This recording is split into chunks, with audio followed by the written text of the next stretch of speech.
En juillet 1978, deux jeunes hommes sont partis faire du camping dans les Alpes françaises. Julien Marchand et Vincent Lefebvre n'en sont jamais revenus. Pendant 25 ans, leurs familles ont vécu sans réponse, sans corps, sans rien. Les autorités ont cherché pendant des mois. Des équipes de secours ont parcouru chaque sentier, chaque ravin. Mais Julien et Vincent semblaient avoir disparu sans laisser la moindre trace, comme s'ils s'étaient évaporés dans la montagne. En 2003, lors de la rénovation d'une vieille cabane abandonnée, un ouvrier a trouvé quelque chose d'impossible. Une cassette audio, cachée dans un mur, enregistrée par Vincent lui-même. Cette cassette contenait les derniers moments des deux amis. Ce qu'elle révélait allait enfin répondre à une question qui hantait deux familles depuis un quart de siècle. Que s'est-il réellement passé dans cette montagne ? Avant de continuer avec cette histoire troublante, si vous appréciez les cas mystérieux comme celui-ci, abonnez-vous à la chaîne et activez les notifications pour ne manquer aucun nouveau cas. Maintenant, découvrons comment tout a commencé. Grenoble, au printemps de 1978. La ville universitaire bourdonnait d'une énergie particulière cette année-là. La France traversait une période de changements sociaux importants et les jeunes étudiants incarnaient cet esprit de liberté et d'aventure qui définissait l'époque. C'est dans ce contexte que Julien Marchand et Vincent Lefebvre se préparaient pour ce qui devait être le voyage de leur vie. Julien avait 19 ans. Grand, les cheveux châtains un peu trop longs selon ses parents, il étudiait la biologie à l'université de Grenoble. Il avait toujours été fasciné par la nature. Depuis son enfance dans l'appartement familial du quartier de la Bajatière, il passait ses week-ends à photographier les paysages alpins qui entouraient la ville. Son appareil photo, un Pentax qu'il avait acheté avec l'argent gagné en donnant des cours particuliers, ne le quittait jamais. Julien était le genre de personne qui illuminait une pièce simplement en y entrant. Ses professeurs appréciaient sa curiosité insatiable. Ses camarades aimaient son rire facile et son optimisme contagieux. Vincent Lefebvre était différent, mais c'est précisément cette différence qui rendait leur amitié si solide. À 20 ans, Vincent était plus réservé, plus analytique. Il étudiait l'ingénierie et excellait dans tout ce qui concernait l'électronique et la mécanique. Originaire de Lyon, il avait déménagé à Grenoble pour ses études et partageait un petit appartement avec deux autres étudiants près du campus. Ses parents, tous deux ouvriers dans une usine textile, avaient fait d'immenses sacrifices pour lui permettre de faire des études supérieures. Vincent en était pleinement conscient et travaillait avec acharnement pour ne pas les décevoir. Les deux jeunes hommes s'étaient rencontrés au lycée plusieurs années auparavant lors d'une sortie scolaire.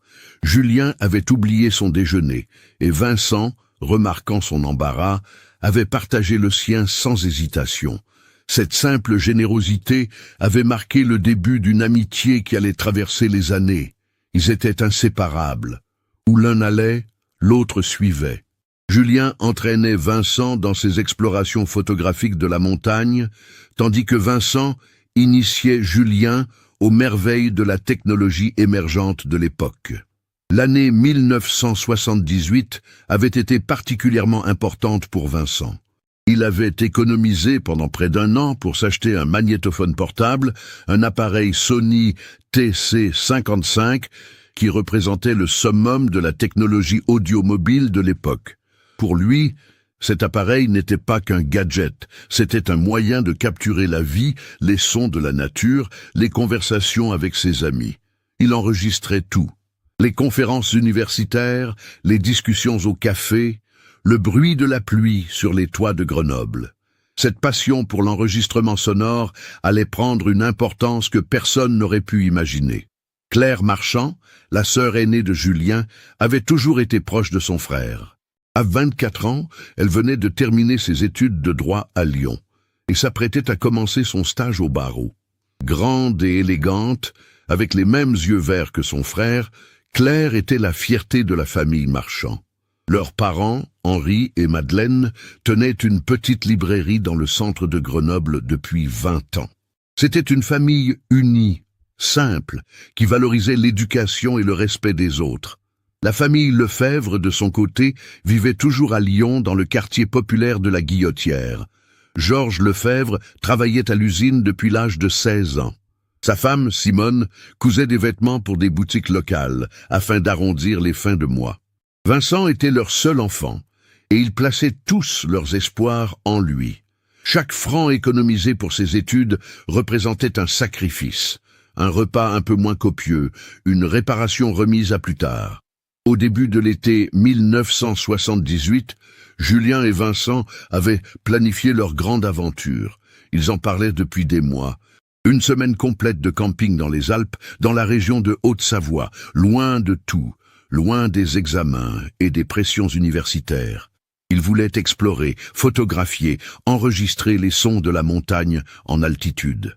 Vincent rêvait de capturer le silence des sommets, le vent dans les pins, le murmure des torrents. Julien voulait photographier les marmottes dans leur habitat naturel, les aigles planant au-dessus des vallées. Leurs parents avaient exprimé quelques inquiétudes, bien sûr.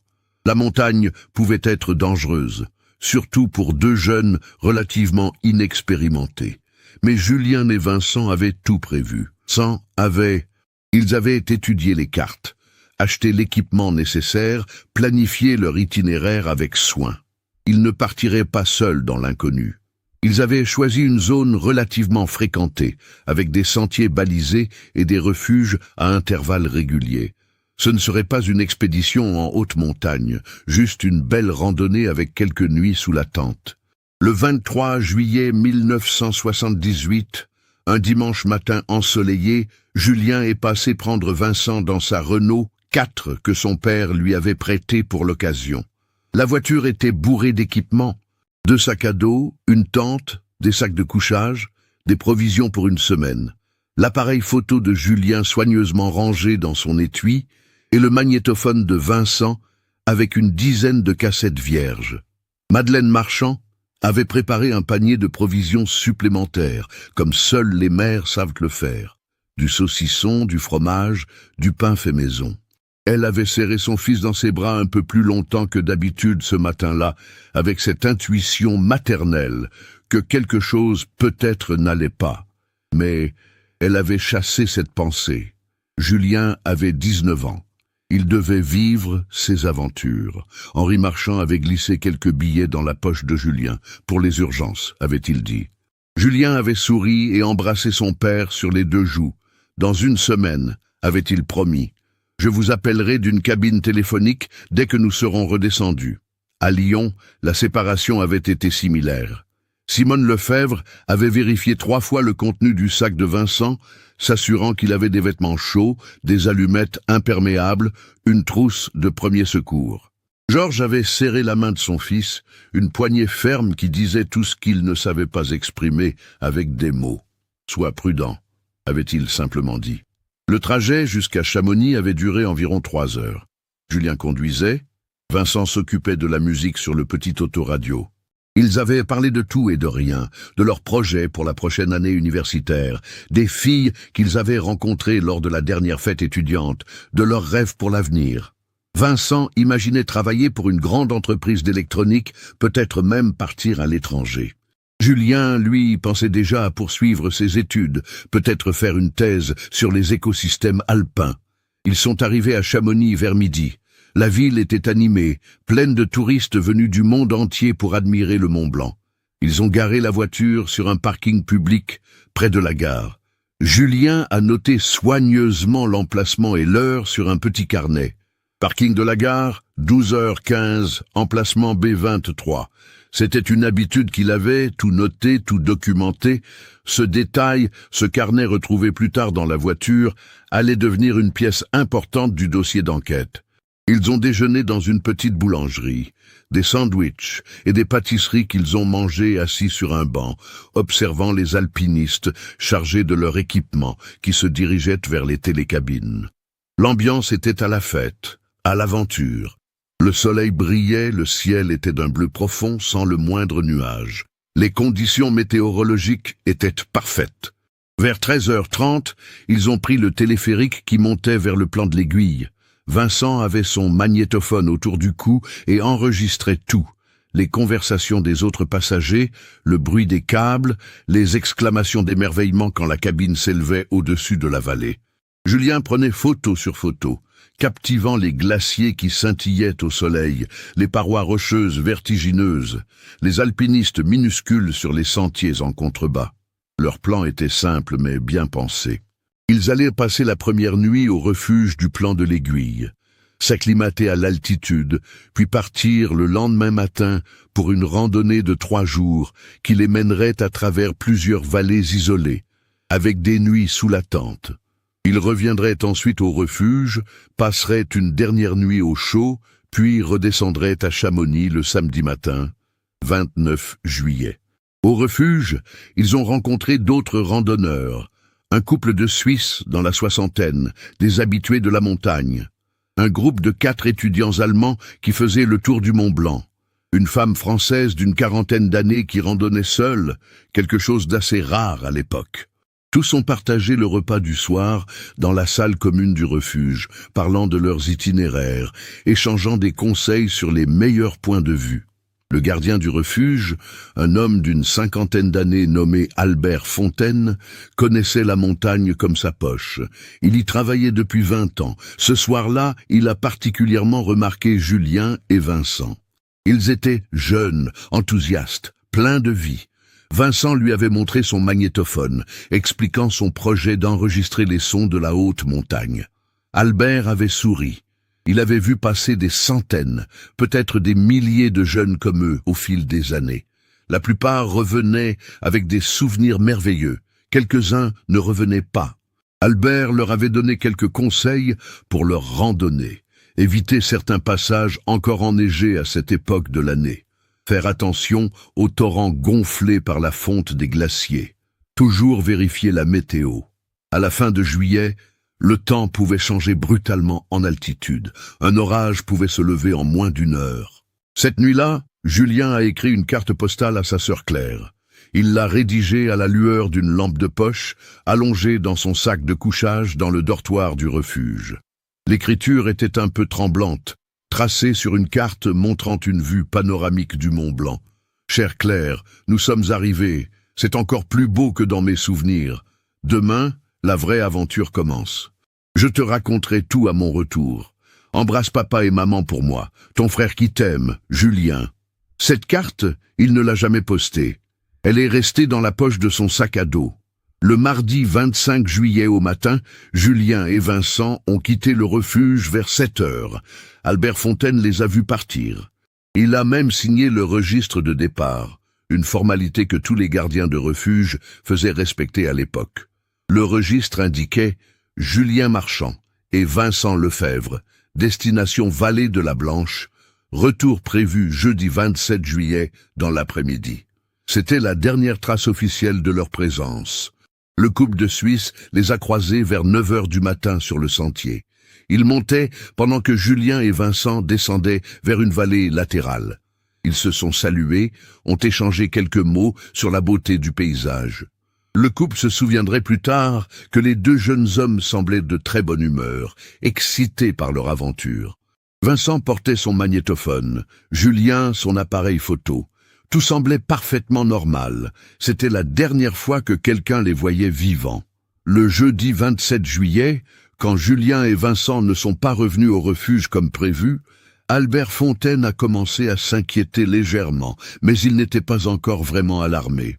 Les randonneurs modifiaient souvent leurs plans, prolongeaient leur séjour en montagne d'une journée ou 2. Il a attendu jusqu'au vendredi soir. Quand ils ne sont toujours pas apparus, il a consulté à nouveau son registre et a remarqué qu'ils n'étaient pas non plus redescendus par un autre chemin pour rentrer directement à Chamonix. Le samedi 29 juillet au matin, la date à laquelle Julien et Vincent auraient dû reprendre la voiture à Chamonix, Albert Fontaine a contacté les gendarmes de Chamonix. La procédure standard a été lancée. Les gendarmes ont vérifié le parking. La Renault 4 était toujours là, exactement à l'emplacement B23 où Julien l'avait garée 6 jours plus tôt. À l'intérieur, leurs papiers d'identité, leur portefeuille avec un peu d'argent, le carnet de notes de Julien. Les parents ont été contactés dans l'après-midi. Henri et Madeleine Marchand ont reçu l'appel vers 15 heures. Leur monde s'est écroulé en quelques secondes. Julien n'était pas rentré. Julien avait disparu. Les gendarmes les ont assurés qu'une équipe de recherche allait être déployée dès le lendemain matin, que la plupart du temps, ces situations se terminaient bien, que les randonneurs perdus étaient généralement retrouvés sains et saufs. À Lyon, Georges et Simone Lefebvre ont reçu la même nouvelle dévastatrice. Simone s'est effondrée. Georges, d'habitude si stoïque, a senti ses jambes se dérober sous lui. Vincent, leur fils unique, leur fierté, avait disparu dans la montagne. Le dimanche 30 juillet au petit matin, une équipe de secours composée de 15 personnes est partie à la recherche des 2 jeunes hommes. Ils connaissaient l'itinéraire prévu, indiqué dans le registre du refuge. Ils ont suivi le sentier principal vers la vallée de la Blanche, scrutant chaque mètre de terrain, appelant les noms de Julien et Vincent, leur voix résonnant dans le silence de la montagne. Vers midi, ils ont trouvé quelque chose. La tente, montée dans une petite clairière près d'un torrent, à environ 4 heures de marche du refuge. La tente était fermée, mais pas effondrée. À l'intérieur, les 2 sacs de couchage étaient déroulés, comme si quelqu'un avait dormi dedans. Les sacs à dos étaient là, appuyés contre la paroi de la tente. Le matériel de camping était rangé avec soin.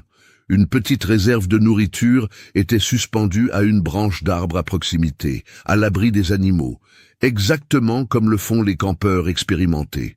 Mais Julien et Vincent n'étaient nulle part. Les enquêteurs ont tout examiné minutieusement. Dans le sac de Julien, ils ont trouvé son appareil photo avec plusieurs pellicules déjà utilisées, des vêtements, une carte de la région, une boussole, la carte postale non envoyée destinée à Claire. Dans le sac de Vincent, des vêtements également, quelques outils, des piles de rechange, plusieurs cassettes vierges encore emballées. Mais le magnétophone n'était pas là. Ce détail a immédiatement intrigué les enquêteurs. Pourquoi Vincent aurait-il emporté son magnétophone, mais laissé tout le reste? Où étaient-ils allés sans leur sac, sans provisions, sans équipement? Les recherches se sont intensifiées. Pendant 2 semaines, des équipes ont ratissé toute la zone. Des chiens ont été amenés pour suivre une éventuelle piste. Des hélicoptères ont survolé les vallées et les crêtes.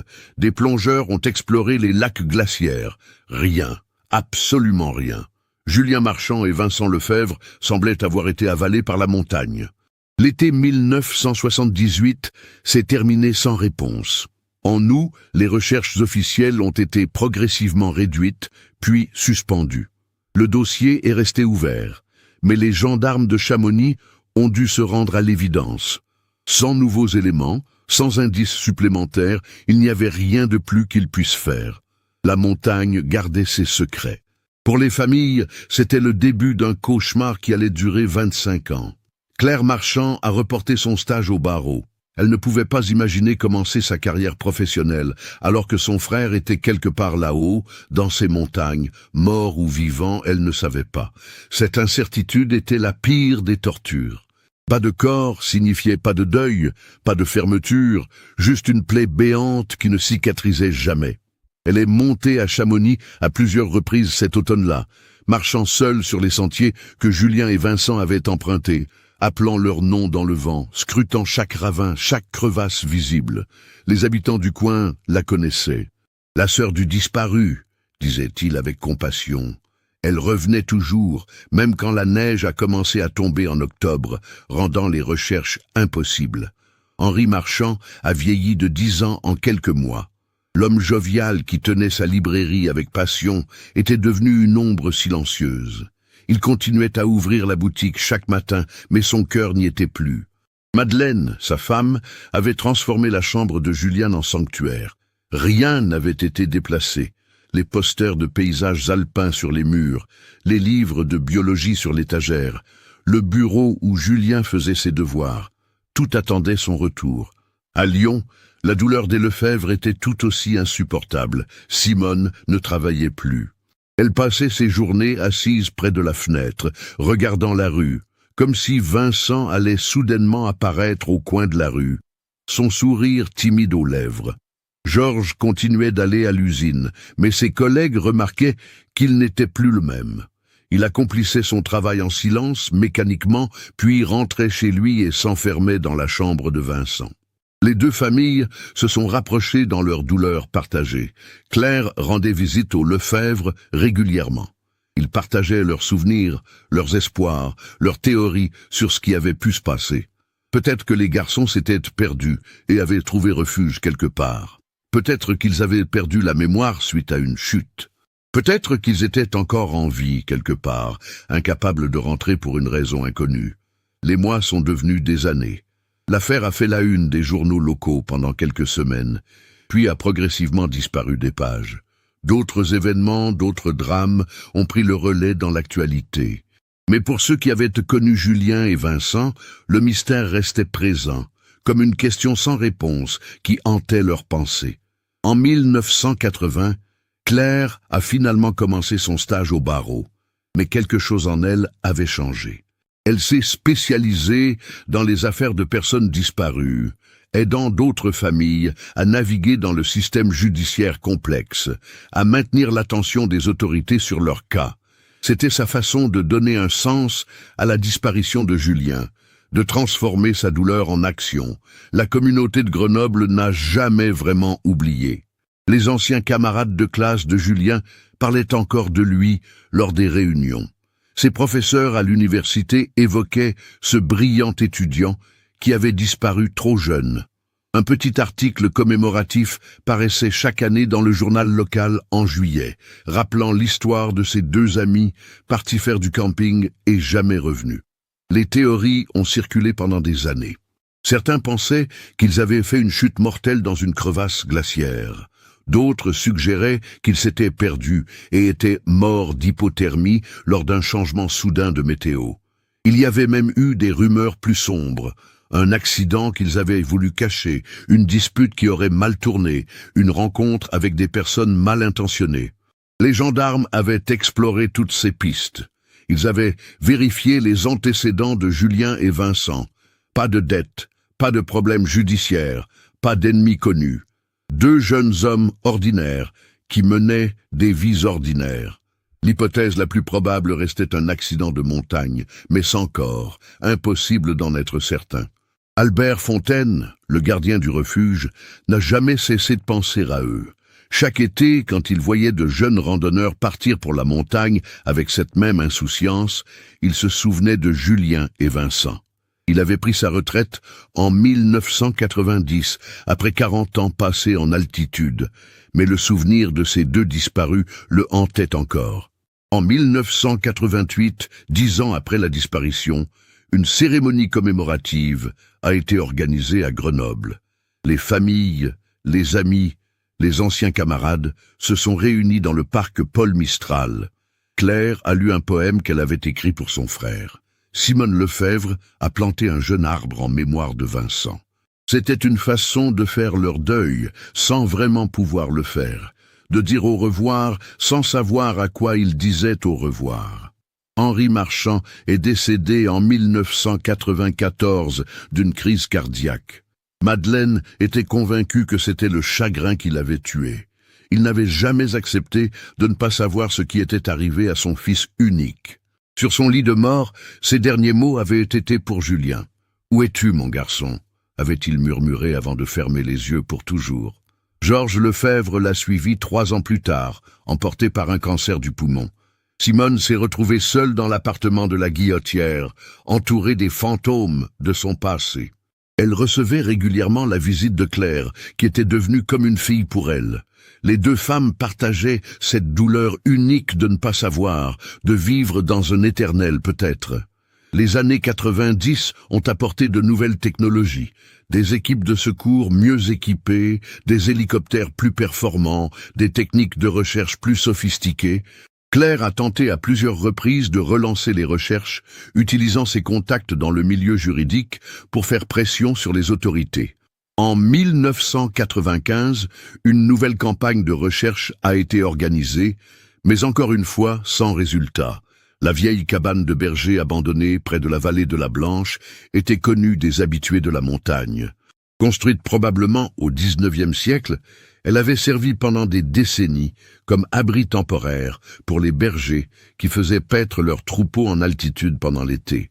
Dans les années 70, elle était déjà en mauvais état, délaissée, avec son toit partiellement effondré et ses murs de pierre qui commençaient à s'écrouler.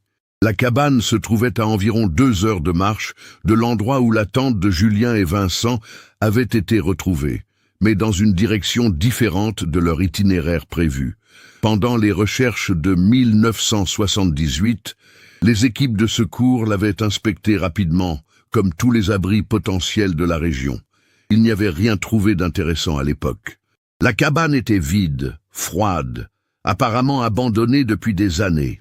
Les décennies qui ont suivi ont vu la cabane se détériorer davantage. Les hivers rigoureux, la neige, le gel, les orages d'été, tout contribuait à sa lente désintégration. Les randonneurs qui passaient par là la remarquaient à peine, juste une vieille ruine de pierre parmi tant d'autres dans ces montagnes. Au printemps de 2003, un événement inattendu allait tout changer. Le parc national des Aiguilles Rouges, dont la vallée de la Blanche faisait partie, avait lancé un programme de restauration du patrimoine montagnard. L'objectif était de rénover plusieurs anciennes structures historiques, notamment d'anciennes cabanes de bergers, pour les transformer en refuge d'urgence pour les randonneurs. La vieille cabane près de la vallée de la Blanche avait été sélectionnée pour ce programme.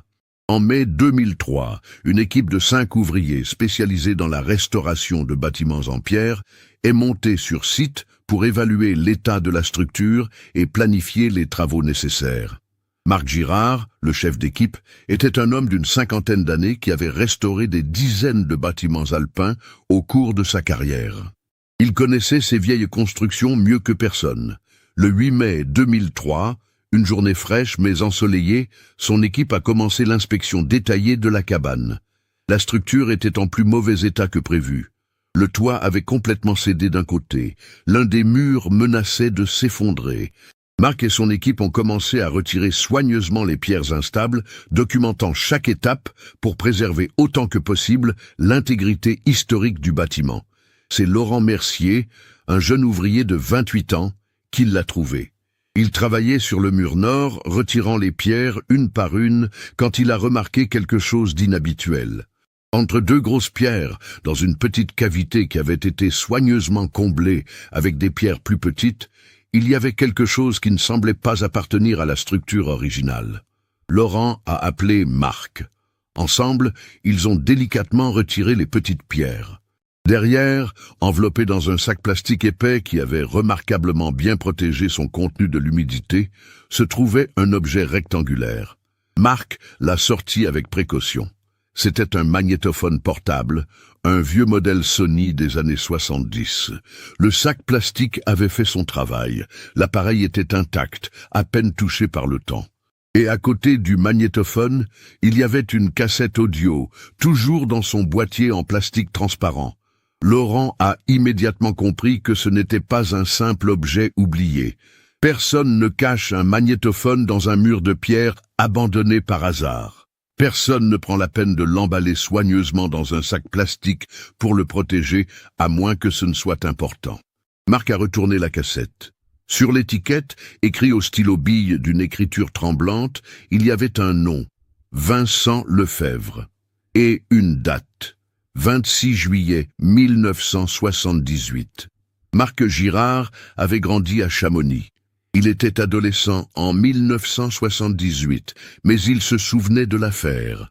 Tout le monde à Chamonix s'en souvenait. Les 2 jeunes disparus. Les recherches massives. Le mystère jamais résolu. Et maintenant, 25 ans plus tard, il tenait entre ses mains ce qui pourrait être la réponse. Il a immédiatement contacté la gendarmerie de Chamonix depuis son téléphone portable. Les gendarmes sont arrivés en hélicoptère moins de 2 heures plus tard. Le commandant Jean-Luc Arnaud, qui dirigeait maintenant la brigade de Chamonix, a pris possession de la cassette et du magnétophone avec toutes les précautions d'usage. C'était une pièce à conviction potentielle dans une affaire vieille de 25 ans. La nouvelle s'est répandue rapidement. Le soir même, des journalistes de plusieurs médias régionaux contactaient la gendarmerie. L'histoire était extraordinaire. Une cassette cachée dans un mur, retrouvée après un quart de siècle. Qu'est-ce qu'elle contenait? Pourquoi avait-elle été cachée là? Comment était-elle arrivée dans cette cabane alors que les dernières traces de Julien et Vincent se trouvaient à 2 heures de marche de là? Le 9 mai au matin, le commandant Arnaud a contacté Claire Marchand. Elle avait maintenant 49 ans, toujours célibataire, sa vie entière ayant été marquée par la disparition de son frère. Elle travaillait toujours comme avocate à Lyon, spécialisée dans les affaires de personnes disparues, une carrière qui était devenue sa mission personnelle. Quand son téléphone a sonné ce matin-là et qu'une voix s'est présentée comme venant de la gendarmerie de Chamonix, son cœur s'est arrêté. Après 25 ans, elle savait que ce ne pouvait être qu'une mauvaise nouvelle. On avait retrouvé des corps, on avait retrouvé des restes, quelque chose. Ce que le commandant Arnaud lui a annoncé était différent, mais tout aussi bouleversant. Une cassette, enregistrée par Vincent, cachée dans un mur. Claire a dû s'asseoir. Ses jambes ne la portaient plus. Le commandant lui a expliqué qu'ils allaient écouter la cassette, mais qu'il voulait d'abord vérifier l'état du magnétophone et s'assurer que la bande magnétique était toujours lisible après 25 ans. Il lui a promis de la tenir informée immédiatement de toute découverte. Claire a appelé Simone Lefebvre. La vieille dame, maintenant âgée de 73 ans, vivait toujours seule dans l'appartement de Lyon. Sa santé déclinait, mais son esprit restait vif. Quand Claire lui a annoncé la nouvelle, Simone a pleuré. Après toutes ces années, peut-être qu'elle allait enfin savoir ce qui était arrivé à son fils unique. À la gendarmerie de Chamonix, une petite équipe travaillait sur la cassette. Un technicien spécialisé dans l'électronique ancienne avait été appelé pour examiner le magnétophone. Étonnamment, l'appareil était en excellent état. Le sac plastique avait parfaitement protégé les composants de l'humidité. Avec quelques ajustements, il pourrait fonctionner. Le 13 mai, 4 jours après la découverte, tout était prêt. Le commandant Arnaud avait invité Claire et Simone à assister à la première écoute. Elles ont fait le voyage ensemble depuis Lyon. Un silence lourd entre elles pendant les 3 heures de route. Que contenait cette cassette? Pourquoi Vincent l'avait-il enregistrée? Pourquoi l'avait-il cachée? Dans une petite salle de la gendarmerie, le magnétophone a été connecté à des haut-parleurs modernes. Le commandant Arnaud, Claire, Simone et 2 autres gendarmes étaient présents. La tension dans la pièce était palpable. 25 ans d'attente se résumaient à cet instant. Le commandant a appuyé sur le bouton de lecture. D'abord, il n'y a eu que du bruit blanc, des parasites. Puis, soudainement, une voix. La voix de Vincent Lefebvre, un peu déformée par la qualité de l'enregistrement et le passage du temps, mais reconnaissable. Simone a porté sa main à sa bouche, les larmes coulant immédiatement sur ses joues. C'était la voix de son fils, son petit garçon, après 25 ans de silence. « Si quelqu'un trouve ceci, » commençait la voix de Vincent, tremblante, épuisée, « je m'appelle Vincent Lefebvre. Nous sommes le 26 juillet 1978. Je suis avec mon ami Julien Marchand. Nous sommes dans une vieille cabane abandonnée dans les montagnes au-dessus de Chamonix. Quelque chose de terrible s'est passé. Nous avons besoin d'aide, mais je ne sais pas si l'aide arrivera à temps.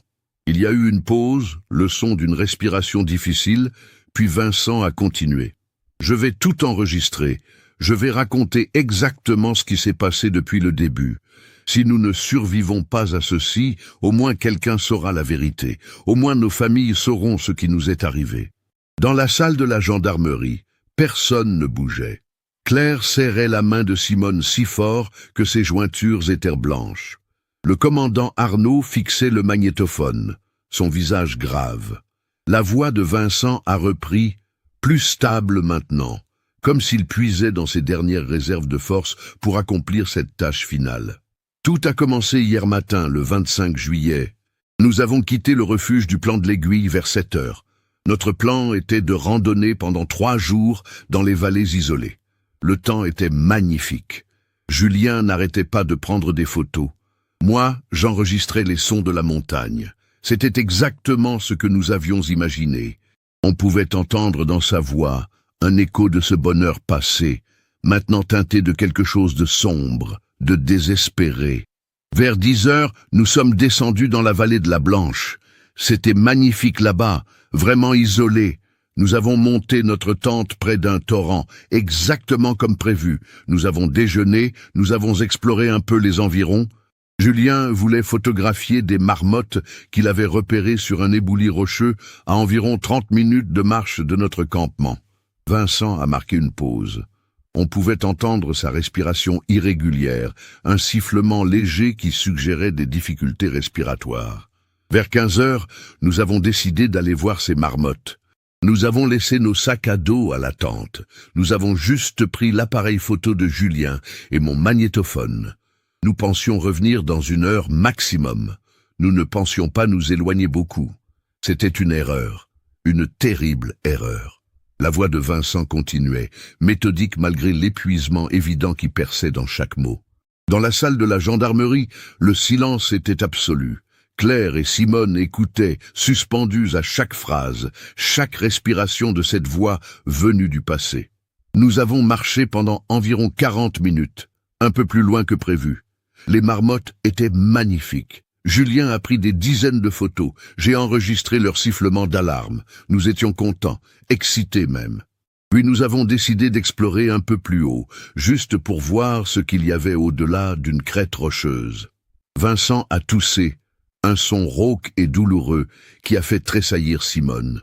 Nous sommes montés sur cette crête. La vue était incroyable. Nous pouvions voir toute la vallée en contrebas. Julien voulait prendre une photo panoramique. Il s'est avancé vers le bord pour avoir un meilleur angle, et puis le sol sous ses pieds a cédé. Un silence lourd s'est installé sur la cassette. On pouvait entendre le souffle court de Vincent, peut-être des sanglots étouffés. Ce n'était pas une falaise verticale, c'était une pente très raide couverte de scries, ces petites pierres instables. Julien a glissé. Il a essayé de se rattraper, mais il ne pouvait pas s'arrêter. Il dévalait la pente, les pierres roulaient avec lui.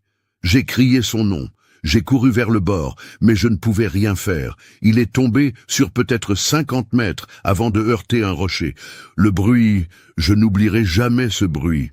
Claire pleurait maintenant, des larmes silencieuses qui coulaient sur son visage. Simone la serrait contre elle, ces deux femmes unies dans leur douleur partagée. J'ai trouvé un chemin pour descendre jusqu'à lui. Cela m'a pris presque 1 heure, en faisant très attention pour ne pas tomber moi aussi. Quand je suis arrivé près de lui, il était conscient, mais ce n'était pas bon. Sa jambe droite était cassée, je pouvais voir l'os qui dépassait. Il avait aussi une blessure à la tête, beaucoup de sang. Il respirait avec difficulté, comme si ses côtes étaient cassées. La voix de Vincent tremblait maintenant, l'émotion brisant sa tentative de rester factuelle. Julien me regardait. Il avait tellement mal, je le voyais dans ses yeux. Il a essayé de parler, mais il avait du mal. Je lui ai dit que j'allais chercher de l'aide, que j'allais courir jusqu'au refuge, que les secours allaient venir. Mais il a secoué la tête. Il savait. Nous étions trop loin, trop isolés. La nuit allait tomber dans quelques heures. Vincent a pris plusieurs respirations profondes avant de continuer.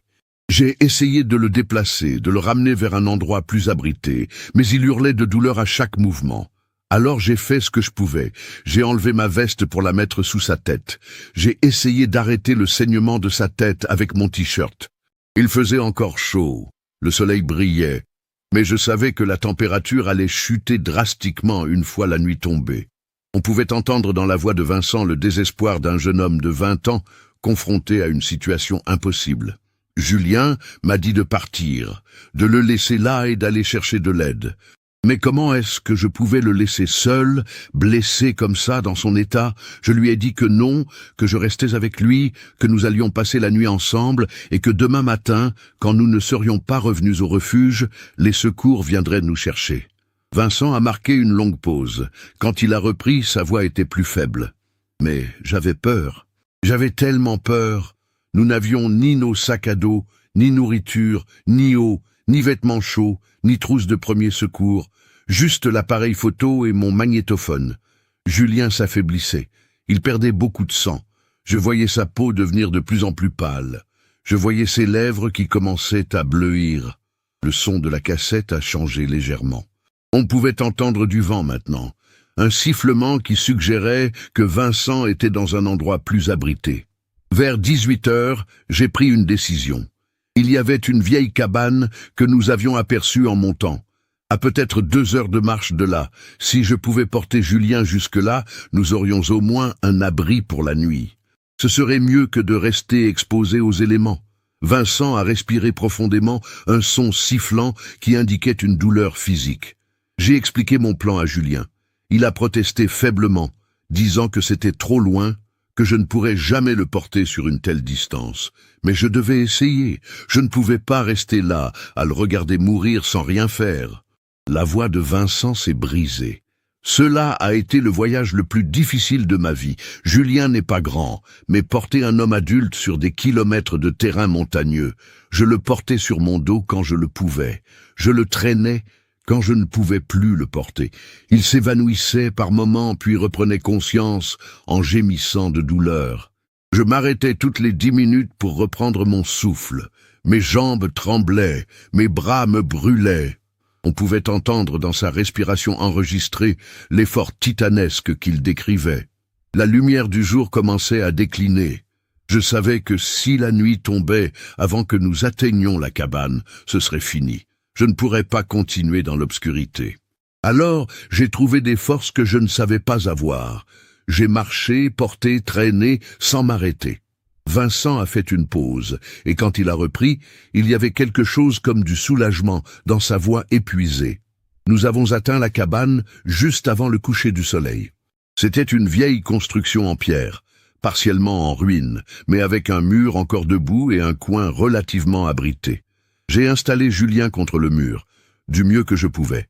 J'ai utilisé de vieilles planches de bois qui traînaient pour essayer de créer un coupe-vent.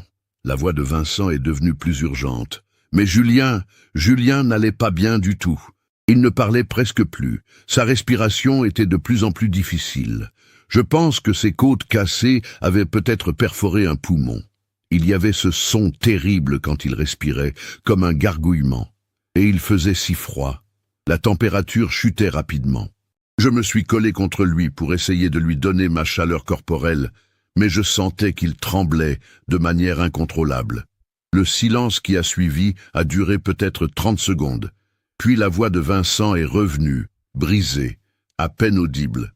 Il est mort vers 23 heures. J'ai senti sa respiration s'arrêter. J'ai essayé de faire du bouche à bouche, comme on nous avait appris au lycée, mais ça ne servait à rien. Il était parti. Mon meilleur ami, mon frère de cœur, était mort dans mes bras. Dans la salle de la gendarmerie, Claire sanglotait ouvertement maintenant. Simone pleurait aussi, mais silencieusement, les larmes coulant sur ses joues ridées. Le commandant Arnaud avait détourné le regard, incapable de regarder leur douleur. La voix de Vincent continuait, mécanique maintenant, comme s'il lisait un rapport. Je suis resté avec lui toute la nuit. Je ne pouvais pas le laisser seul. Je lui ai parlé, même s'il ne pouvait plus m'entendre. Je lui ai dit combien il comptait pour moi, combien je regrettais d'avoir suggéré d'aller voir ces marmottes, combien j'aurais voulu pouvoir changer ce qui s'était passé. Une toux violente a interrompu Vincent. Quand il a repris, sa voix était encore plus faible. Ce matin, le 26 juillet, je me suis réveillé. J'avais dû m'endormir malgré tout vers l'aube. Mon corps entier me fait mal. J'ai essayé de me lever, mais mes jambes ne me portent presque plus. Hier, en portant Julien, en forçant comme je l'ai fait, j'ai dû me blesser. Mes genoux sont tellement enflés que je peux à peine les plier. Ma cheville gauche est peut-être cassée. Je ne sais pas. La respiration de Vincent sur l'enregistrement était devenue un râle. J'ai essayé de partir pour chercher de l'aide.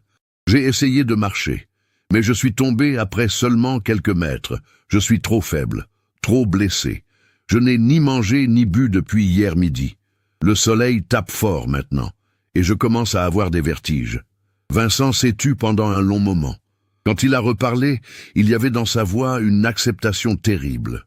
Je ne vais pas sortir d'ici. Je le sais maintenant. Mon corps a trop poussé ses limites hier. Sans eau, sans nourriture, avec ses blessures. Je vais mourir ici, comme Julien. Peut-être pas aujourd'hui, mais bientôt. Je le sens. Un sanglot a échappé à Vincent, le premier qu'on entendait clairement sur l'enregistrement. Je suis désolé, je suis tellement désolé. Désolé auprès de Julien de n'avoir pas pu le sauver. Désolé auprès de mes parents qui ont tant sacrifié pour moi. Désolé auprès de Claire et de toute la famille Marchand. Tout est ma faute. Si je n'avais pas voulu aller voir ces marmottes, si j'avais insisté pour rester près de la tente, si j'avais été plus prudent. Vincent a pris plusieurs respirations tremblantes. Je vais cacher cette cassette dans le mur de cette cabane. Je vais la protéger du mieux que je peux avec le sac plastique que j'ai trouvé ici. Peut-être que quelqu'un la trouvera un jour, peut-être dans des semaines, peut-être dans des années. Mais au moins, nos familles sauront ce qui s'est passé. Elles sauront que ce n'était qu'un accident stupide. Elles sauront que nous nous aimions comme des frères et que Julien n'est pas mort seul. La voix de Vincent n'était plus qu'un murmure maintenant. « Maman, papa, si vous entendez ceci un jour, sachez que je vous aime. Vous avez été les meilleurs parents qu'un fils puisse rêver d'avoir. Tous vos sacrifices, je les ai appréciés, même si je ne vous l'ai peut-être pas assez dit. Je suis désolé de vous causer cette douleur. » Un silence, puis « Claire, prends soin de nos parents. Les tiens et les miens, ils auront besoin de toi. Tu es forte, plus forte que nous tous. Je sais que tu trouveras la force de continuer. » La voix de Vincent s'est réduite à un souffle. À tous ceux qui nous connaissaient, merci pour tous les bons moments. Merci pour votre amitié, pour votre amour. Nous avons eu de belles vies, même si elles se terminent trop tôt. Nous avons eu de la chance de connaître l'amitié, la famille, l'amour. Une dernière respiration difficile. Julien est près de moi. Je peux voir son visage paisible maintenant. Il n'a plus mal. Bientôt, je serai avec lui. Nous avons vécu ensemble tant d'aventures. Il est juste que nous partagions aussi cette dernière. Un long silence. Puis, très faiblement, il fait beau aujourd'hui. Le ciel est bleu, j'entends les oiseaux chanter. La montagne est belle, ce n'est pas un mauvais endroit pour... La voix de Vincent s'est éteinte. Il y a eu encore quelques secondes de bruit de fond, le vent peut-être, puis plus rien. La cassette continuait de tourner, mais il n'y avait plus que le silence. Dans la salle de la gendarmerie, personne ne parlait. Le commandant Arnaud a arrêté le magnétophone. Les deux femmes étaient effondrées, tenant l'une à l'autre comme deux survivantes d'un naufrage. Après 25 ans de questions, d'incertitudes, de théories sans fin, la vérité était là, simple, tragique, humaine. Ce n'était pas un meurtre mystérieux. Ce n'était pas une disparition planifiée. Ce n'était qu'un terrible accident et un acte d'amitié désespéré qui avait coûté 2 vies. Les jours suivants ont été un tourbillon d'émotions et d'activités. L'enregistrement a été authentifié par des experts.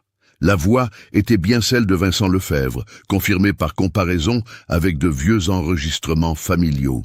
L'analyse de la bande magnétique confirmait qu'elle datait bien de 1978.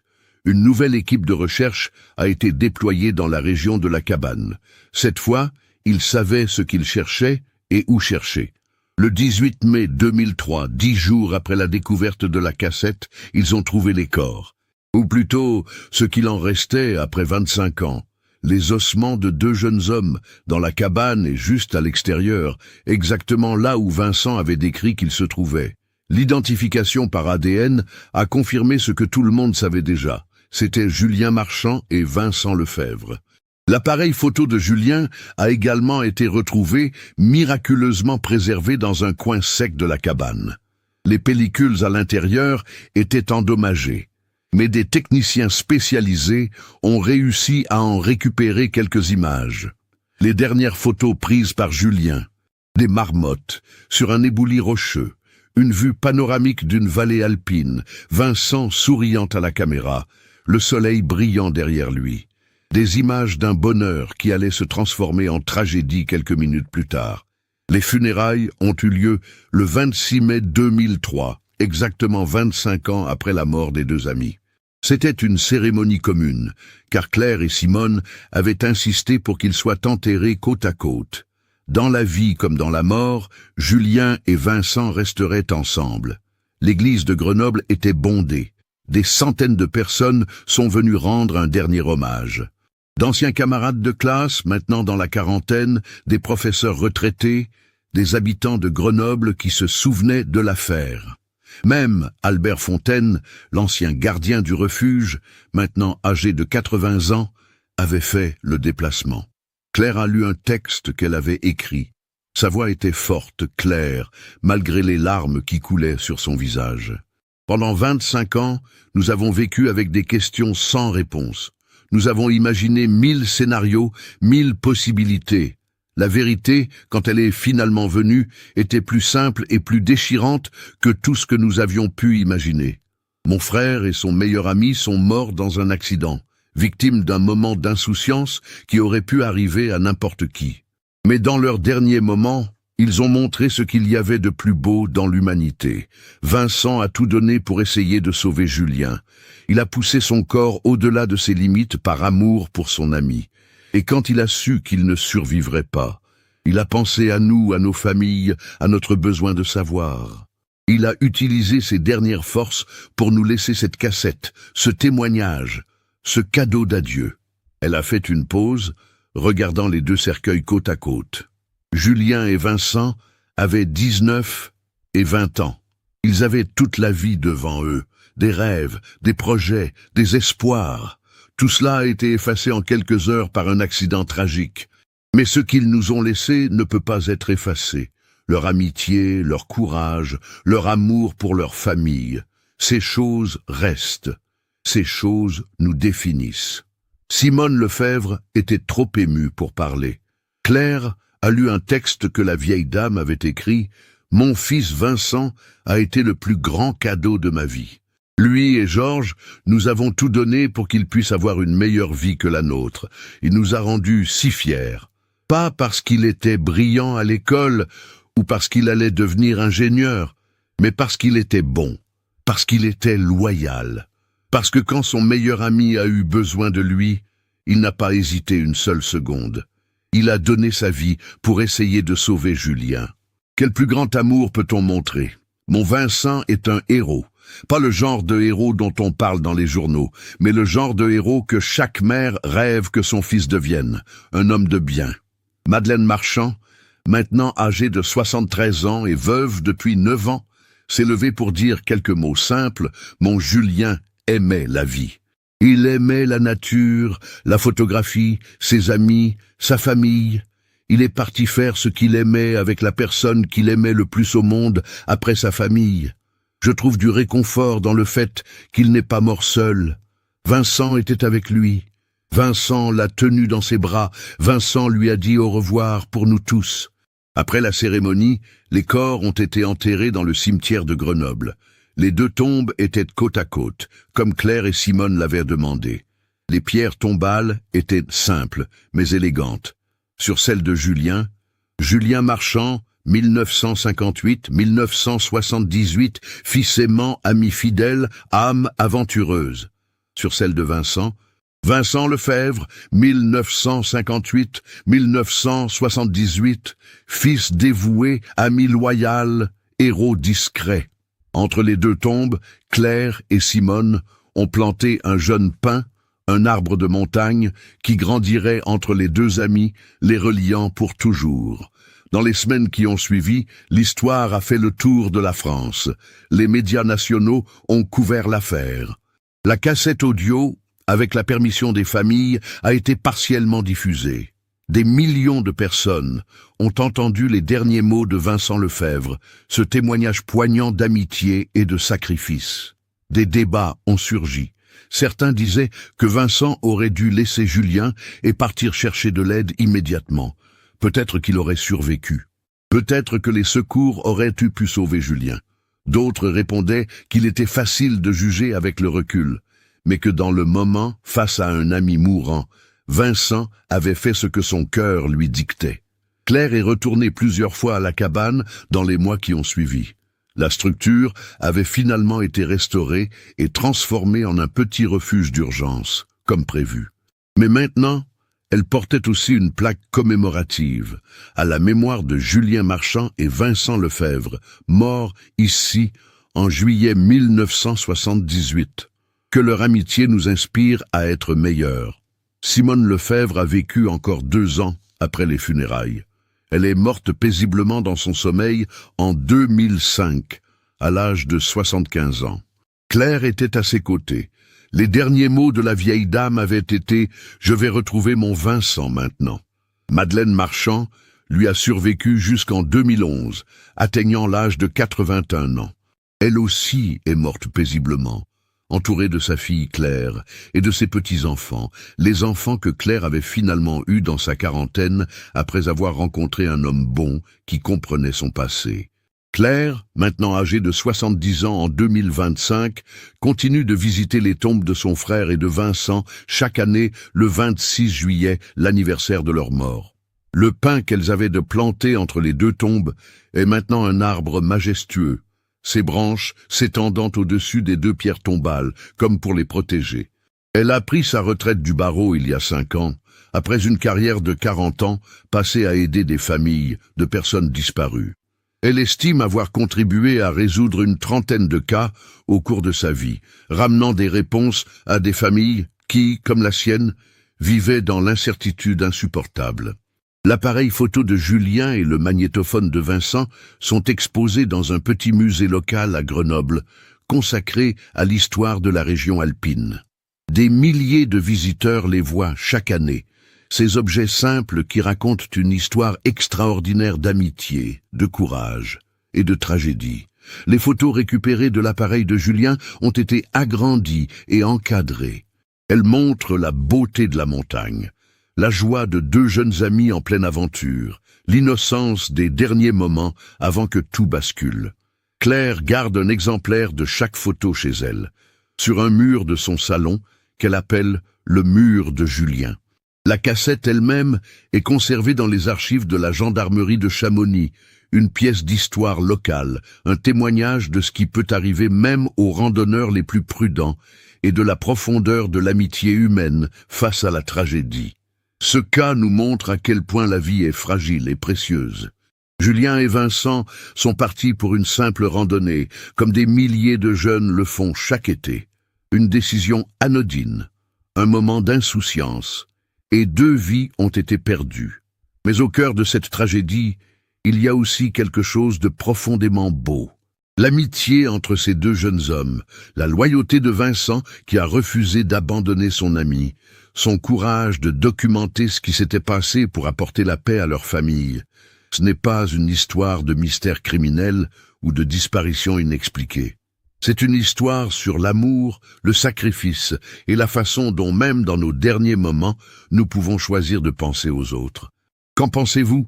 Aviez-vous imaginé une fin différente? La décision de Vincent de porter Julien plutôt que de partir chercher de l'aide était-elle la bonne? Ce sont des questions difficiles, sans réponse facile. Partagez vos réflexions dans les commentaires. Si cette histoire vous a touché, n'oubliez pas de vous abonner à la chaîne et d'activer les notifications pour ne manquer aucun nouveau cas. Laissez un like si cette histoire vous a ému et partagez-la avec quelqu'un qui apprécierait de la connaître. Chaque partage aide à préserver la mémoire de Julien et Vincent, 2 amis qui nous ont rappelé ce qui compte vraiment dans la vie.